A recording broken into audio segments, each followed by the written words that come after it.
Le groupe Bayer a annoncé son intention de racheter Monsanto, cette acquisition permettant de créer un nouveau géant mondial des semences et des pesticides.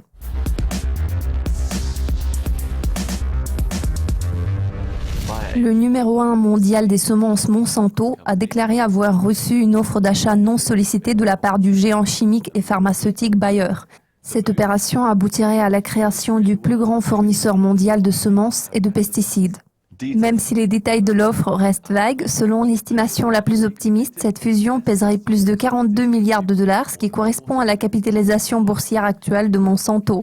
Les concurrents de Bayer et de Monsanto se montrent préoccupés par l'accord potentiel. De toute évidence, une fois que les détails financiers du deal auront été finalement dévoilés, un examen attentif de la part des régulateurs sera inévitable.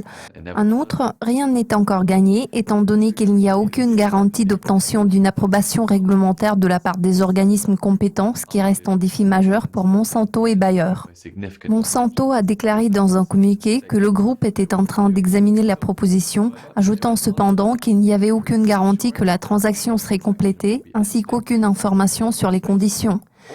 Tout accord entre Monsanto et Bayer pourrait se révéler inquiétant pour les États-Unis, en particulier en ce qui concerne la concurrence, qui est extrêmement élevée dans le secteur des semences. Le soja, le coton et le canola s'étant déjà retrouvés au centre de l'attention des autorités antitrust par le passé.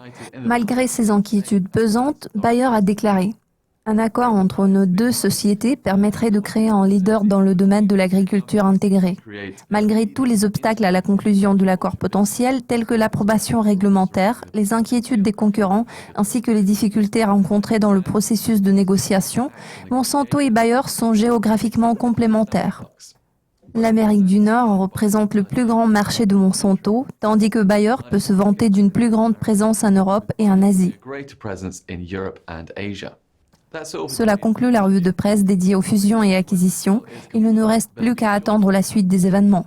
Restez à l'affût de nos mises à jour régulières sur le site de Dukascopy TV pour être au courant de tout ce qui se passe dans le monde de la finance. À la prochaine.